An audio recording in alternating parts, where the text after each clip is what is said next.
week we heard a sermon on the messages to the 7 churches in Asia Minor. గత వారం చిన్న ఆసియాలో ఉన్న సంఘాలకు దేవుడు రాసిన లేఖల్ని ధ్యానించుకున్నాం. All the messages, all the warnings are applicable very much to the present days. అయితే అన్ని వర్తమానాలు, అందులో ఉన్న అన్ని హెచ్చరికలు ప్రస్తుత కాలానికి అన్వయించుకునే అంశాలతో కూడి ఉంటున్నాయి. There are words of encouragement too. అందులో ప్రోత్సాహకరమైన మాటలు కూడా ఉంటున్నాయి. And today the scene shifts from the earth to the heaven. అయితే ఈ రోజున భూమి మీద నుంచి పరలోకానికి ఆ చిత్రము మారనై ఉంటుంది. We are going to hear God's voice from chapters 4 and 5. ఈ రోజున 4-5 అధ్యాయాల నుంచి దేవుని స్వరాన్ని మనం వింటాం. They show us the worship in heaven. 4-5 అధ్యాయాలు పరలోకంలో జరిగే ఆరాధనని మనకి చూపిస్తున్నాయి. In heaven we know there is a holy atmosphere that is prevailing. పరలోకంలో మనం గమనిస్తే పరిశుద్ధత లేదా పరిశుద్ధతతో కూడిన వాతావరణం అక్కడ ఏలుబడి చేయటం మనం చూస్తాం.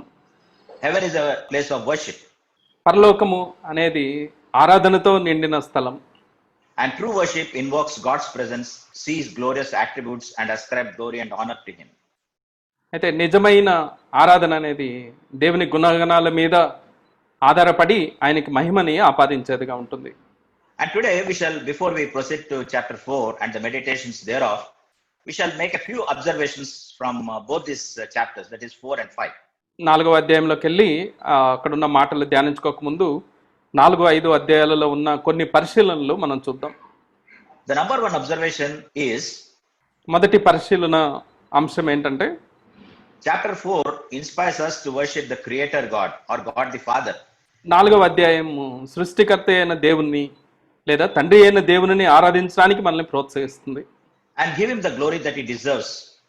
ఆయనకి చెందిన మహిమని మనం ఆపాదించటం లేదా ఆయన ఏ మహిమకు అర్హుడో దానిని ఆయనకి చెల్లించటం మనం చూస్తాం. That's what we see in the 11th verse of chapter 4.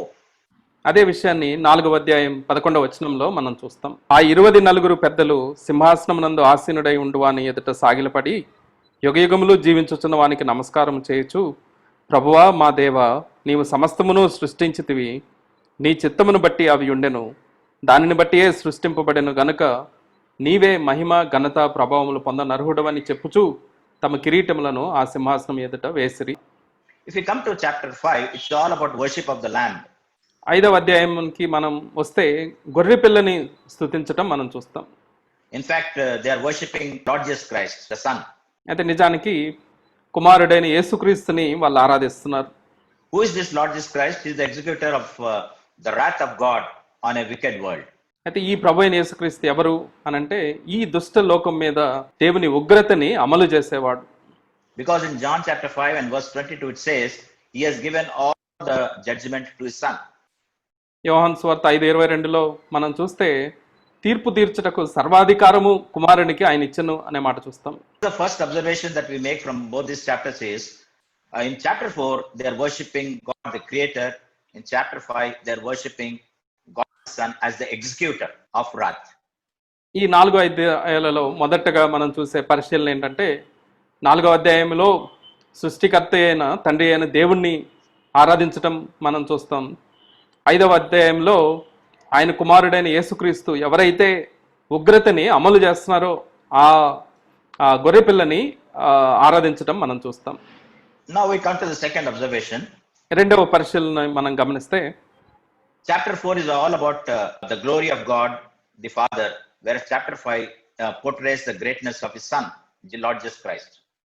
4వ అధ్యాయంలో తండ్రి అయిన దేవుని మహిమని మనం చూస్తాం. 5వ అధ్యాయంలో ఆయన కుమారుడైన యేసుక్రీస్తు యొక్క గొప్పతనాన్ని మనం చూస్తాం. Because John the apostle saw him as a lamb as if slain. 5వ అధ్యాయంలో అపోస్తలుడైన యోహాను వధించబడిన గొర్రెపిల్లగా ఆయనను చూస్తున్నాడు.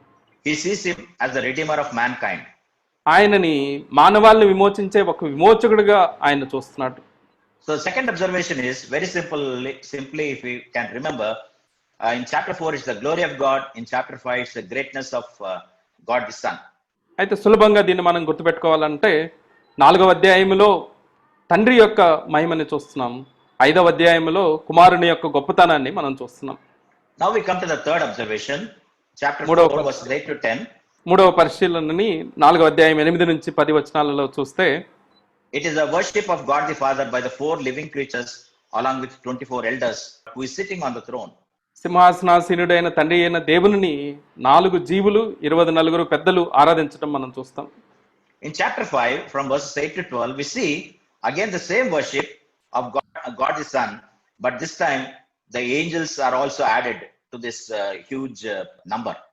అధ్యాయం 8 నుంచి 12 వరకు చూస్తే ఇక్కడ కూడా వాళ్ళే ఆరాధించటం మనం చూస్తాం. అయితే వాళ్ళతో పాటుగా దేవదూతలు కూడా ఇందులో చేరి గొప్ప జనసమూహముగా కుమారుడిని ఆరాధించటం మనం చూస్తాం. So with just a little bit difference in chapter 5. అయితే 5వ అధ్యాయంలో కొంత వ్యత్యాసాన్ని మనం చూస్తాం. We see the living creatures, we see the 24 elders, we see the innumerable angels and everything that has been created in heaven and on earth. 4 జీవులు ఉంటున్నారు, 24 పెద్దలు ఉంటున్నారు.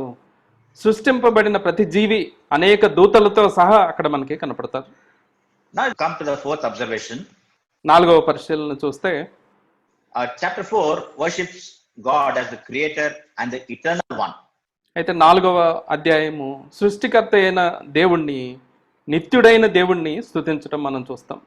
Who is, who was, who is to come. అయితే ఆయన ఉన్నవాడు, ఉంటున్నవాడు, రానయుంటున్నవాడు. And chapter 5 is all about worship of the Son as the Redeemer. 5వ అధ్యాయం ఆయన కుమారుణ్ణి విమోచకుడుగా ఆరాధించడం మనం చూస్తాం. Now we shall go from verse to verse because every verse has a in-depth meaning that we can apply to our daily lives. ఇప్పుడు వచనం వెంబడి వచనం వెళ్దాం. ఎందుకంటే ప్రతి వచనంలో మనం అన్వయించుకోవడానికి అమూల్యమైన పాఠాలు ఉంటున్నాయి. There are some important phrases in each of the verses that you must underline and meditate. అయితే ప్రతి వచనంలో కూడా కొన్ని ప్రాముఖ్యమైన వాక్యాలు ఉంటున్నాయి. వాటిని అండర్లైన్ చేసుకొని వాటిని ధ్యానించుకోవడం ఎంతో అవసరం. Now we'll read the verse 1. మొదటి వచనాన్ని చదువుకుందాం. ఈ సంగతులు జరిగిన తర్వాత నేను చూడగా అదిగో పరలోకమందు ఒక తలుపు తెరవబడి ఉండెను. మరియు నేను మొదట వినిన స్వరము బూరధ్వని వలె నాతో మాట్లాడగా వింటిని. ఆ మాట్లాడిన వాడు ఇక్కడికి ఎక్కిరమ్ము, ఇక మీదట జరగవలసిన వాటిని నీ కనపరచదను అనెను. First important phrase in this verse is a door standing in heaven. ఈ వచనంలో మనం చూసే ప్రాముఖ్యమైన మొదటి మాట పరలోకమందు ఒక తలుపు ఉండటం. How can a door stand in heaven? What is the meaning of it? పరలోకంలో తలుపు నిలుచుండటం అంటే దాని అర్థం ఏంటి? In fact, there is a personification of this door that we see in this verse 1 in this small phrase. అయితే ఈ చిన్న మాటలో వ్యక్తీకరించబడిన ఒక అంశాన్ని ఈ మాటలో చూస్తాం. This is none other than our Lord Jesus Christ. అయితే ఈ తలుపు ఎవరో కాదు, మన ప్రభువైన యేసుక్రీస్తే. And how do we come to this conclusion? అయితే ఈ నిర్ణయానికి మనం ఎలా వస్తాం? We remember the words of Lord Jesus Christ in John chapter 10 verses 7 and verse 9 in which he says, I am the door. ప్రభువైన యేసుక్రీస్తు యోహాను సువార్త 10వ అధ్యాయం 7వ వచనంలో 9వ వచనంలో నేనే ద్వారమును అని చెప్పారు. And in the same chapter he says, I am the shepherd, I am gathering my sheep into the fold. అయితే అదే అధ్యాయంలో నేను గొర్రెల కాపరిని, నా గొర్రెలని నేను ఆ దొడ్డిలో చేరుస్తాను అని చెప్పారు. With this small phrase, let's try to apply this. అయితే ఈ చిన్న మాటకి అన్వయింపుతో దీన్ని మనం ముందుకు వెళ్దాం. Number one, there is a comfort and encouragement to know that our blessed Savior is ever ready to receive us. అయితే మొట్టమొదటిదిగా మనం చూడాల్సింది మన రక్షకుడు మనల్ని స్వీకరించడానికి, స్వాగతించడానికి సంసిద్ధుడుగా అక్కడ నిలబడి ఉంటున్నారు అనేది. He is waiting in heaven eagerly that his children should come and meet him. అయితే పరలోకంలో ఆయన ఆతృతతో నా బిడ్డలు నా దగ్గరికి రావాలి అని ఎదురు చూస్తూ ఉన్నారు. Even as we wait for the blessed returning of our Lord Jesus Christ, he is also waiting for us, ready to receive us in heaven. అయితే మనం ఏ రీతిగా ఆయన రాకడను అపేక్షిస్తూ ఎదురు చూస్తున్నామో అదే రీతిగా పరలోకములో ఆయన కూడా మనల్ని స్వీకరించడానికి ఎదురు చూస్తున్నారు. That is one of the thoughts of this great phrase. ఈ మాటకి ఒక అన్వయింపు ఆ రీతిగా ఉంటుంది. The second thought concerning this phrase is, ఈ వాక్యాన్ని గురించిన రెండవ తలంపు ఏంటంటే, those who have opened their hearts for the Lord on earth will find an open door to be received in heaven. భూమి మీద ఎవరైతే తమ హృదయ ద్వారాలను తెరుస్తారో అక్కడ వారిని స్వీకరించడానికి లేదా చేర్చుకోవడానికి పరలోకపు ద్వారాలు తెరవబడి ఉంటాయి. People are listening to this message. Just find out whether you have received the Lord. Have you opened the door for the Lord? ఈ వర్తమానం వింటున్న వారు ఆలోచన చేయాల్సింది ఏంటంటే ప్రభువుకి మీ హృదయ ద్వారాలు తెరిచారా లేదా అనేది. Have you accepted the Lord as your personal Savior? If you have done so, you'll find an open door standing in heaven. ప్రభువుని మీ సొంత రక్షకుడిగా అంగీకరించి ఉంటే పరలోకములో మీకు ద్వారము తెరవబడి ఉండటం మీరు చూస్తారు. Then there's a third thought that coming out of this little phrase. ఈ చిన్న వాక్యంలో నుంచి వచ్చే మూడవ తలంపు ఏంటంటే, Verse 1 says, come up here was the voice of Lord Jesus Christ to the Apostle John.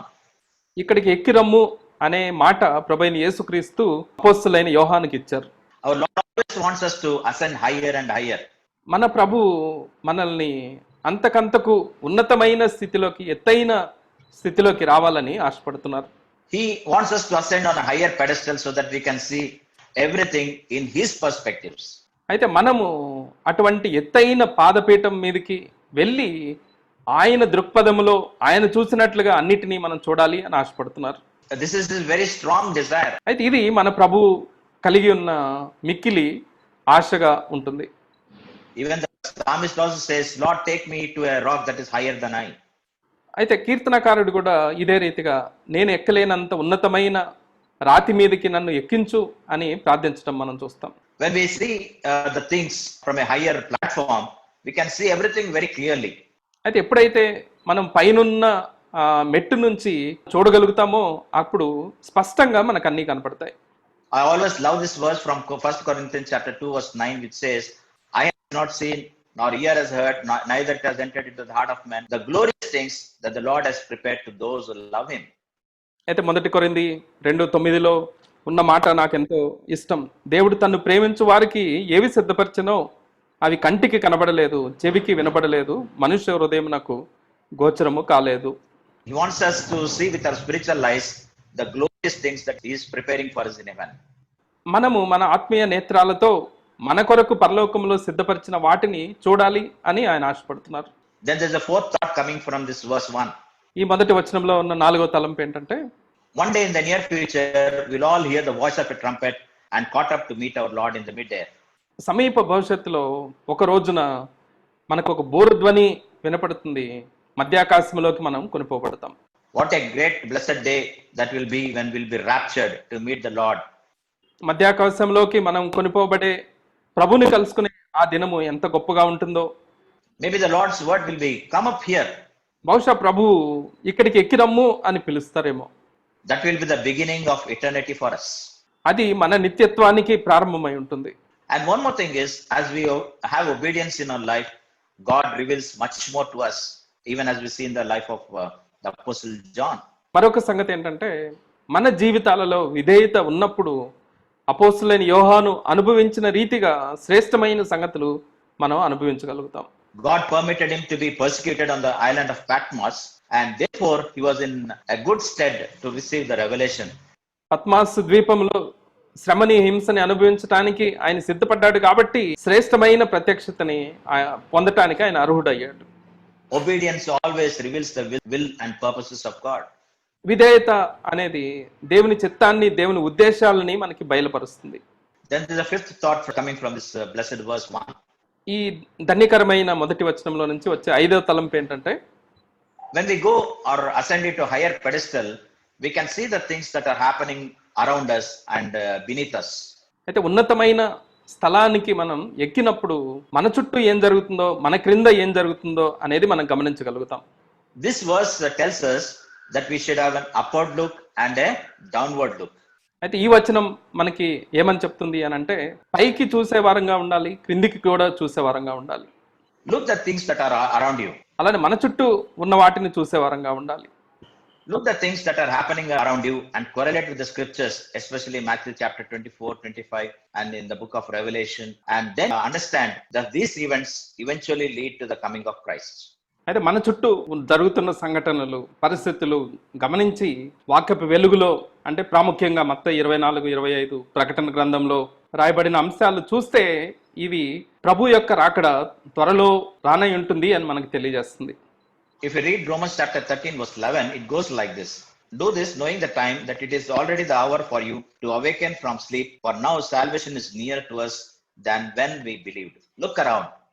మీరు కాలము నెరిగి నిద్ర మేలుకొను వేళ అయినదని తెలుసుకొని అలాగు చేయుడి. మనము విశ్వాసులమైనప్పటికంటే ఇప్పుడు రక్షణ మనకు మరి సమీపంగా ఉన్నది అని చెప్పబడింది. అంటే చుట్టూ మనం చూడాల్సిన వారంగా ఉంటున్నాం.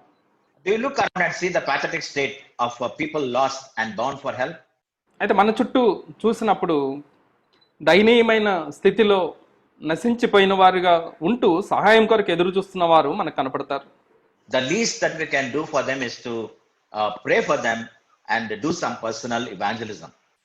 అయితే వారి కొరకు కనీసం మనం చేయాల్సింది ఏంటంటే ప్రార్థించి కొంత సువార్తని వాళ్ళకి అందేటట్లుగా చేయటం.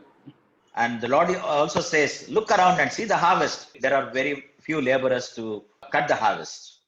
అయితే ప్రభు అలానే మనకి చెప్పేది ఏంటంటే మన చుట్టూ చూస్తే విస్తారమైన పంట కనపడుతుంది, కోసేవారు కొంతమంది ఉంటున్నారు.